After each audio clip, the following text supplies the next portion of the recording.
Hello, world. This is America's Supermom, and this is a special edition that I call the Corona Chronicles.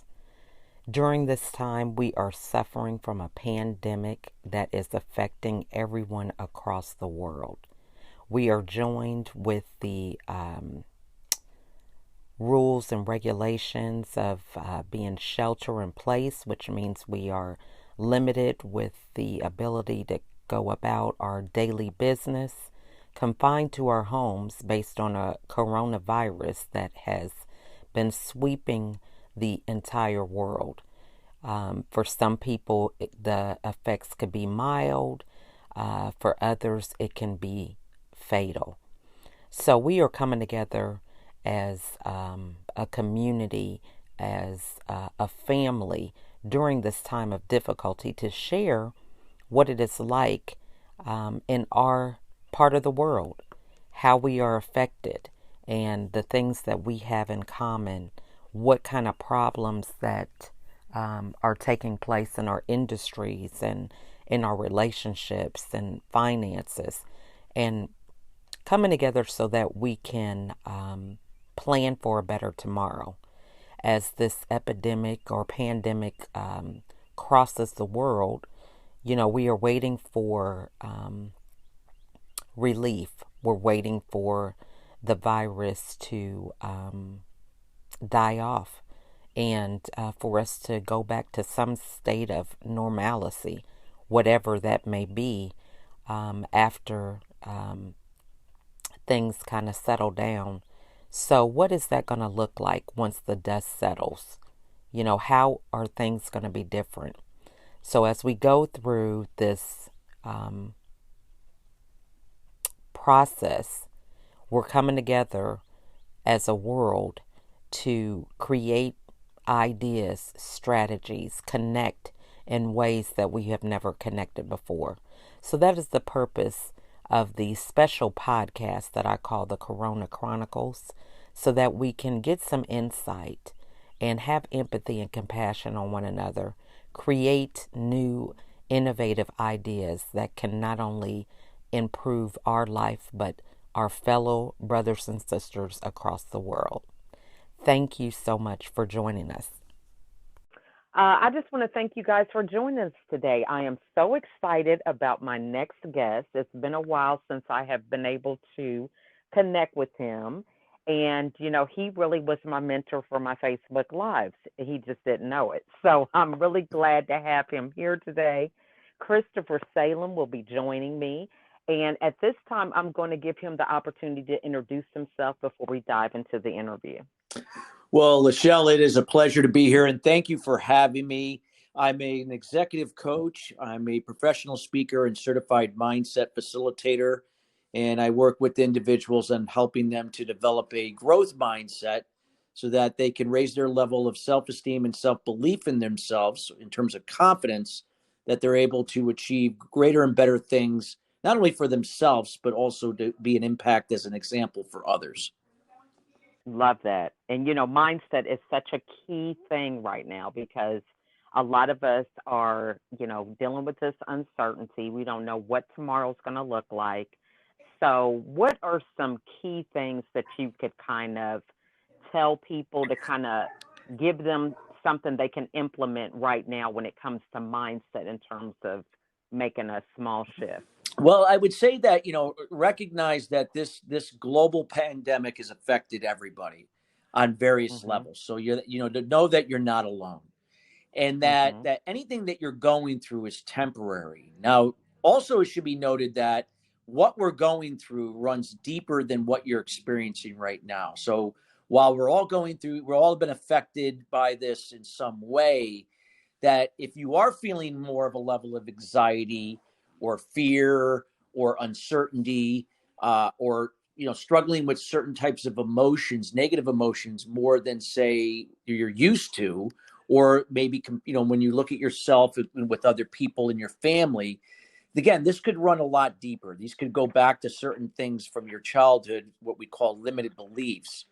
So the key right now, just for even the short term, is to recognize that, number one, and to know there is a process that you could go about getting to the root cause of that. But for the time being, the thing that could help to kind of bring you back into the moment is to do a couple things. Just to recognize that what you're going through shall pass. There is a process to get you out of the problem to the solution, even though you may not know what that is, but to know that there is. Number three is to learn how to come back into the present moment, and knowing that when you can be present, that's where fear cannot reside. And in that moment, you can begin to see some type of clarity that you can recognize within yourself, that you can control what you can and let go of the rest. So that what I mean by that is that many times a lot of our fear, and a lot of times how we experience that fear through anger, through different levels of anxiety, stress, whatever the case may be, is due to the fact that we're caught up in trying to control what we can't control. So for the short term, the key is to learn to accept where you are, knowing that you're going to commit to go to a place where you can improve upon where you're at, and to control what you can and let go of the rest. Love that. And so, those are some good tips. And so for somebody who is, they're saying that sounds good. I just have to have some practical way of doing that, Sure. because, being in the present, that's one of the things we It's procrastinate easy because we're not in to the say, but present. not You know what I do. mean? Yeah. Yeah. So if you're Sure. in that place, just something like, talk to Sure. them about how to get in that Sure. present. So the Yeah. process to do that, and you can do this for the short term, and this is also what you're going to do to help you to get to the root cause of limited beliefs as well. There's two things that people should be doing starting today going forward. And it's preferably if you do these early in the morning when you wake up. So I would say that if you wake up at 6 in the morning, wake up at 5. You wake up at 5, you wake up at 4. You wake up at 7, you wake up at 6. You want to do this at a time where there's going to be no distractions, no family interference, that it's just you and yourself in an area that you can do these two things. And I'm going to tell you right now, those two things are meditation and journaling. Now, you're not going to do this once in a while, a few days a week, maybe twice a week. You're going to do this every day, even though you're not sure about how to go about doing it. Am I doing it right? You're just going to go and do it. And the key is to learn how to focus on your breath, bringing the focus to your breath. If you need to focus on something other than the breath, so you can focus on your breath, you can do that. But it's to let the thoughts that are coming in to just come and go. Don't try to control them. Don't try to analyze them. Just let them come and go. Focus on the rhythm of your being in the moment. Because when you can learn how to be present, once you get into a rhythm, you're going to be able to see the benefits of what this is. Now, journaling is going to be the second. So following a meditation of, say, like starting off at 10 minutes and then working your way up to 20 over time, you're going to journal. You're going to write down whatever comes to mind. You're not going to overanalyze what you're going to write. You're not going to overthink it. You are just literally, it's almost like if you just said, pick up a pen and write down whatever comes to mind without even thinking about it. That is what you're going to do. Because here's what happens. When you are in the present moment, and you learn how to do that over time, you're going to be able, your subconscious mindset begins to unveil to your conscious mindset what's going on, what can be holding you back, what is causing this anxiety, what's causing this fear at the root level, to the source that goes back to your childhood. You begin to write things down, and you might write down a paragraph, 5 paragraphs, you might write nothing. You might write something that makes no sense. See, again, there's no set thing here. You're just going to write whatever comes to mind. And in time, you'll be able to see what this means and how you could go about addressing it to eradicate it at the source moving forward. But at least for the short term, the meditation will get you present. The journaling will help you to kind of unload whatever is there to take outside of your head. And as you get more present, you become more clear. And when you become more clear, you can see more opportunities disguised in those challenges. You're not operating from a place of fear, but a place of calm. And in that calmness and clearness, you have the ability to be more decisive and take action. You begin to see things a lot differently than you are now. That's what we call a growth mindset versus a fixed mindset. I love that because, it's when you're journaling, or brain dumping or whatever term people want to use for it. It's like you're able to separate the emotion from whatever it is that you're writing Correct. down, which can be really key when it comes to making a decision more logically as opposed to being in an emotional state of making that Correct. decision. Awesome. Now, so you also are in a position to where you work with youth and fathers. So tell us a little bit about that. Well, I have a nonprofit or a 501c3 organization called Empowered Fathers in Action, or EFA movement for short. And we started off Mhm. originally as a way to really bring to light the importance of the fatherhood role in the development of children. But we soon evolved into where we help families to become interdependent in terms of their family structures, in terms of communication, engagement, leadership. And this is by getting to the root cause of codependency and dysfunction, and that is limited beliefs, so that the parents can recognize that Mhm. their own limited beliefs are impacting their behavior and communication with their own children. That when children observe and pick those up, that could also have a negative impact on their development. And as a result of that, that could affect their own issues with self-confidence and self-esteem.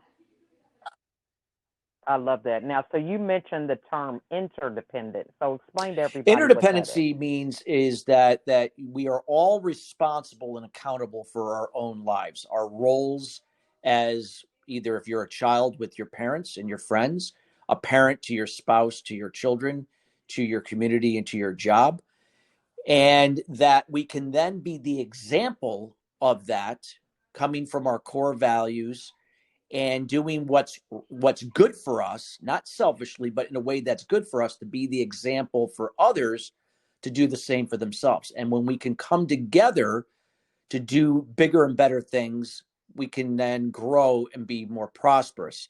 That's interdependency. Whereas codependency means that we are responsible, or excuse me, we are dependent upon other people to do things that we could do for ourselves. That we live our life from Mm. expectation rather than from the process that leads to the results. We are tied to outcomes and expectations, but don't have any process. So we end up deflecting our disappointment and how we feel about ourselves onto others, and that we count on others to fill Mm. that feeling that we don't like about ourselves.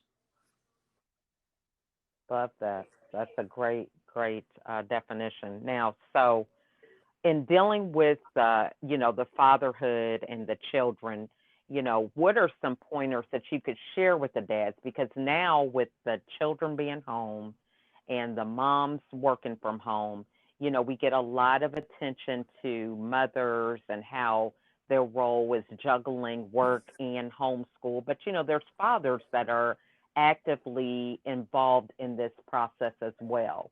So, what advice would you give the fathers that are listening about being more proactive when it comes to just this arrangement we have now with quarantine and the So what relationship I with would their recommend children? is that, like, and this could be applied to anything in your life, you have to have a plan and a strategy, meaning that you're going to budget a time of your day that you're focused on your job, your business, and that you're focused on the priorities that matter. So you're not going to allow other things to distract you. So, you're going to carve out time for that. You're going to carve out time to take care of your own well-being. You're going to carve out time to do things for your wife, and you're going to carve out time to do things with your children. And during that time that you have with your children, you're giving your children your undivided attention. Just like you gave your priorities at your work 100% attention, during that time with your children, you're giving 100% of your time. You're not checking social media, you're not checking email, you're not doing work, you're not multitasking, because that, in essence, will work against you in terms of the development with your children. Now, the key is to establish interdependency. Children want to know, they're observing what dad is doing while he's working. They're observing you while you're interacting with mom, how you interact with other people. So when we can be responsible and accountable for our roles and our actions, our behavior, and our communication, that is going to impact children in a positive way. And that when we are with our children, that we're really listening to understand. We're relating and understanding them. We may not agree with what they're doing, that they might want to spend time on Xbox. Maybe they're on TikTok. All of these things that could be going on at this time while they're at home, you may not agree with that. But the thing is, that's from your perspective, not theirs. So the key is that you've got to find a way to relate and understand them and be able to communicate and find some common ground that you can you can agree on things. And again, to, communicate from a place of calmness, not from, being, irritated, or, you're multitasking and then you're coming off angry and communicating in a way because that will not work. Children do best when they feel related to and understood, just like even an adult would. So it's really important that we master that active listening, relating and listening and understand in our communication, which is then going to allow the child to then provide information to us that we can find out what could be holding them back and how we can, provide better advice or assistance to help them and so forth. That helps to build better self-confidence and self-esteem in children when we come from a place of listening to understand versus responding. I love that. And that is so key. And, a lot of parents are like, they have anxiety about what tomorrow's going to look like for their job or, their industry, how things are going to change. And, we're all in a place of not being in control. And so that can really cloud how they communicate. So you brought up a very key thing about active listening. And so for many parents, we may feel like, yeah, we're listening, but can you kind of illustrate what active listening is as opposed to Yeah, so what active we listening normally are means doing? that, again, you're not just when somebody's saying something, just agreeing, like, nodding your head, yes, you know what I mean? We can all do that. That's that, because to Mhm. someone else, that what they're doing is they're feeling, well, are they really listening to me? Well, they're acknowledging that they are, but that doesn't mean that you really heard. You might just be, listening. You're hearing what they're saying, but you're ready to wait till they're done to respond. So the key is in active listening, because we're doing Mhm. this, we're relating to understand. When somebody says something that we would, want to paraphrase back to them, is this what I heard? You said blah, blah, blah, blah. And does this what you mean? Blah, blah, blah. And that person, then, if it's the child, will come back and say, yes, Dad, that's exactly what I stated. What's your viewpoint? What is your answer to that? And then you could go ahead and answer. Or, vice versa, if that were with your wife or whatever type of thing. It's the same principles. But again, it's Mhm. paraphrasing to make sure that what they said is what you heard and that you were both in agreement to that before you respond back, because now you related and listened to understand. So that's what active listening is. It's making sure that you really heard them and then processing that to a point of what that means and to make sure that you heard it correctly. So good. That's good because a lot of us fall into that trap, especially as a parent. You're like, I'm the adult, okay? They're the kids, and this is how it's going to be. So I loved how you brought that up. Now, for what other tips could you give us to have a growth mindset? Because we are going to be enduring a lot of different changes. Yes. We've already had to endure some. We go from not wearing a mask to wearing one, not wearing gloves to wearing gloves, social distancing. So all these different changes have been transpiring over the last 6 to 8 weeks. But going forward, I'm sure there's going to be even more change. So when it comes to a growth mindset from somebody who may be in a fixed mindset and they're struggling with this, what are some things that they can begin to practice now that can kind of make them a little bit more flexible or being able to adjust, to the So the future key, change that may come yeah, ahead? absolutely. Does And that again, it question goes make back sense? to what we talked about earlier, Okay. establishing a routine or a pattern of habits that are going to set up your success foundation. That's going to be meditation, journaling, So I'll give you my routine to give you an example of what I do each and every morning to set myself up for whatever I'm going to be able to do within my power and let go of the rest. I'm trusting the process. And when you come from the process, that way you detach yourself from the outcome. You're allowing the process to lead you to the outcome, and you're embracing the process in the moment. So I wake up every morning at 4:15 in the morning. Doesn't mean you have to wake up at 4:15. I make my bed. I set my mindset to be focused on accomplishing something that is relatively easy to give me that clarity to accomplish other priorities that matter that day, to keep laser focused on each priority in the moment at that time. I then meditate for 20 minutes. I journal, maybe on average for 5 minutes is typically what it takes afterwards. I then go work out, in this case now in my house. I eat a healthy breakfast. I take a shower. I read a chapter or two out of a book, and then I overlook my daily goals for that day and start my day. I do that every day, 7 days a week, and I have my life and my business planned out. So what does that mean? Well, Chris, how do I know what I'm going to be doing every day of my life or my for the rest of my life? Well, I do know certain things I will be doing. The routine I just talked about, I know that I can write that down for the rest of my life. And I can write down the things that I know I have to do in my business or I have to do in my life, and know that the other intelligence that will be necessary to complete the puzzle as part of the process will reveal itself when the time is right. And that's when I plug it in. I'm not worried about what's missing. That's letting go of what I can't control. Okay, here's my goal. I want to accomplish this in my career. I want to strengthen my marriage. I want to build my relationship with my children. Okay, this is what I know now, and this is what I'm going to do.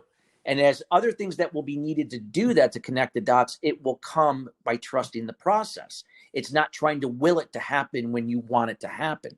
See, when you learn how to really, operate from a place of controlling what you can and letting go of the rest, giving without expectation, or, in this case, eliminating expectation out of your vocabulary, but give without expectation and receive without resistance, meaning that you're giving without expecting.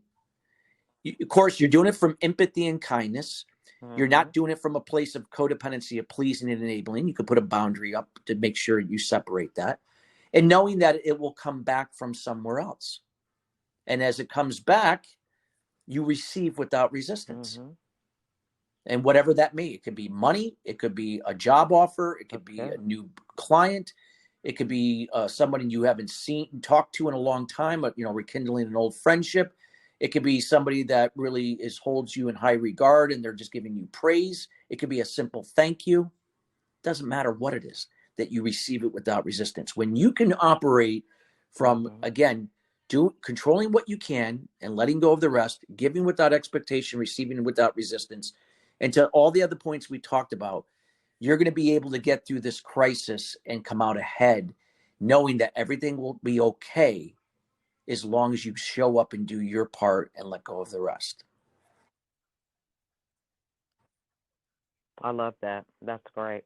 Now, so for you being a speaker, because there's a lot of people who do a lot of speaking. Live events was one of the main things that they did in terms of their livelihood. What advice would you give them in that industry? Because it has changed, it's digital now or virtual, whatever you want to say about it. And, what other areas have you maybe stretched into as a result of the So as a shift that's professional gone speaker on and with a speaking trainer for events? companies and speaking in front of individuals, I mean, obviously now I've had to shift most of this now to online. So speaking virtually on Zoom, through virtual summits, virtual masterminds. I actually did a virtual keynote for the first time in my life. That was interesting. So that was fun. As a matter of fact, it was Oh. an event that took place out in Arizona, but now people were all over the country.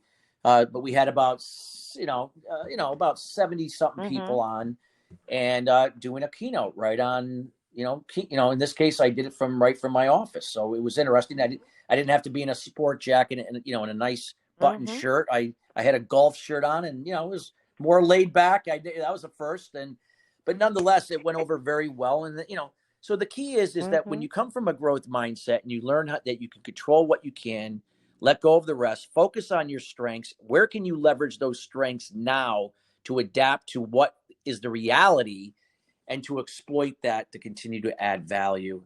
That's what I'm doing, and what everybody else in the world has the Mm-hmm. capability of doing, and why you do what you do.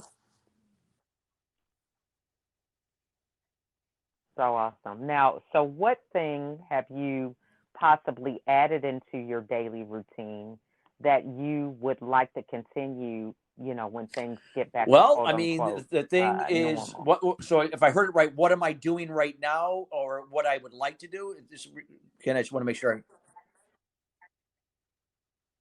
Yeah, so like maybe a Got it. habit that you formed while you're at home, that Oh, you I would got like it. to Well, continue just after I do the work. I've been working from things my get back home to for normal. 20 Yeah. years, so that nothing. This working from home is not Mhm. something like, oh my God, this is new in the last 6 weeks. Now, granted, I travel quite a bit, and I'm not always in my office, but Mhm. I think the one thing that I've learned from this is that I can do a lot of things right here from my computer, right from Zoom. I don't need to be hopping on a plane somewhere and going here Mm. for everything. So I'm learning that one of the things now is that I can not only am I adapting to, because this is the only way you can do it now, that why can I not do this when things get to back Mhm. to somewhat normal? Granted, there are going to be occasions I have to be in front of people, and that's going to be necessary. But there's some cases where I may not have to, and I can do Mhm. this right from the computer, and then you have the ability to reach more people, especially when they say that, hey, I'd love to be there, but I have something else going on and I can't come. But yet I can tap in, from where I'm at, because I don't have to travel. So that's kind of like something that would, more or less what I've Mhm. been doing, that I would probably continue to do going forward.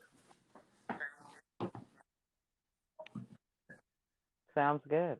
Okay. Well, this has just been wonderful, and you actually Yeah, I have have my a main couple book of is books, right? Master Your Inner Critic, Resolve the Root Cause, Create Prosperity. It talks about the process of getting to the root cause of limited beliefs, and also from the same place to create your success foundation to build a life towards sustainable success.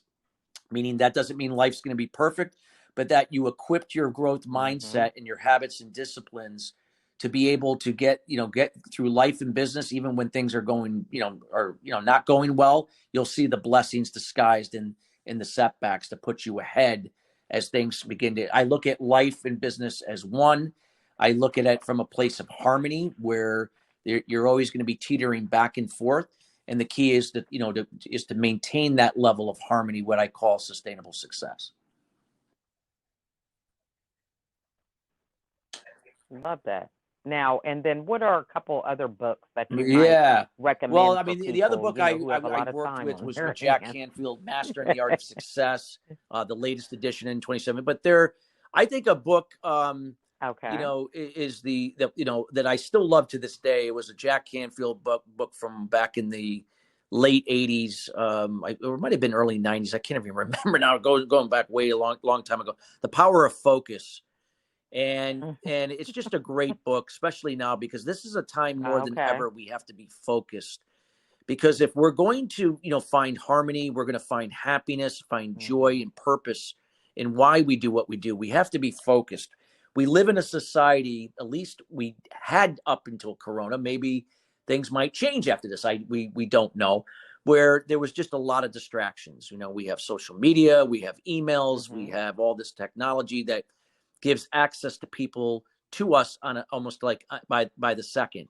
So there could be a lot of distractions. So we have to learn that if we can focus at one priority at a time, we have the ability to not only get things done faster, where we value our time versus manage our time, but we also can have time to create a life of that we desire, where we can find peace and harmony and joy, rather than just getting caught up in being busy, like most people experience their lives at this point. Mhm. So true. Yeah, great points. Well, you have definitely gave us some great nuggets Yes, here, a and radio show on you the also Voice have a America radio show, Influencers correct? channel called Sustainable Success. You can just simply Google Sustainable Success Radio Show. or you Mm-hmm. go to the Voice America Influencers channel. You can find it there.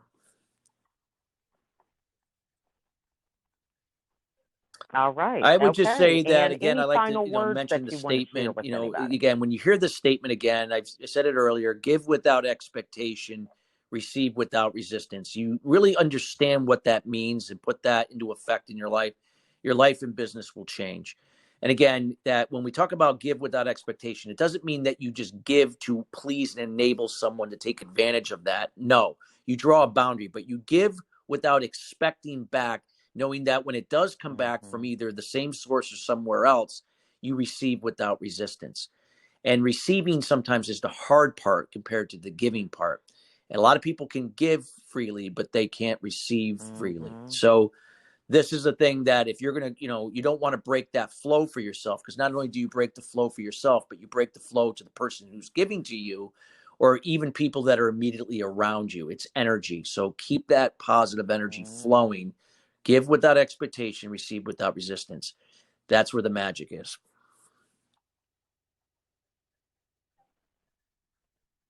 Awesome. Well, we just want to thank you so much for your time. This time has gone by so quick. Some great nuggets you've shared. And Sounds good, looking Lachelle. And keep forward doing what you're to doing. And you're collaborating just with you again inspiring and soon, making a okay? difference in a lot of people's lives. Thank you so Oh, I much. appreciate it. Well, you have a wonderful Talk evening, soon. okay? Bye. All right. This has been a great interview. It is really an honor to interview Chris Salem again and just to think back of what a foundational role he played in me doing Facebook Lives. So, believe it or not, even though it looks like now, I was not afraid because I can grab a smartphone, a microphone, or anything and just start talking at a moment's notice. It started with fear, and Chris was someone who was alongside me to get me into that platform, and he didn't even know it. I didn't tell him that he was my mentor. So I encourage you guys, if you do have fear, get with somebody that can help you. If you see something that you want to strive for and you're nervous about doing it by yourself, find someone that can do it with you and, build off of their confidence. If they have it, then you go with the flow with them. And that is just why it's so important to have a coach or a mentor, because this is what they can do for you. So if I was not able to have that platform to get that confidence by going alongside Chris with these Facebook Lives, I wouldn't be where I am today with the podcast. I mean, believe it or not. So get started. Find somebody that resonates with you that you can take that leap and keep moving, especially now in the times that we're in. So if you're interested in being a guest, maybe this is going to be your stepping stone, is just jumping in to be a podcast guest. Well, I'm the one that you can do it with. My email is info@lachelleatkins.com, or you can reach out to me through Facebook Messenger, LinkedIn, Instagram, Pinterest, or my YouTube channel. So I encourage you to share this video if something, share this podcast. If something in this podcast resonates with you, share it with someone else. It could be a lifeline for them. Something that you think is small can be big to something else, to someone else. So just think about a change in mindset is huge. Getting rid of a limiting belief is huge. So share this information if something resonates with you. And if you're really excited, write a review, because this will bump up my presence with people that need to hear these type of messages. So I want to thank you all for listening, and again, reach out if you would like to be a guest. Thanks again. Bye.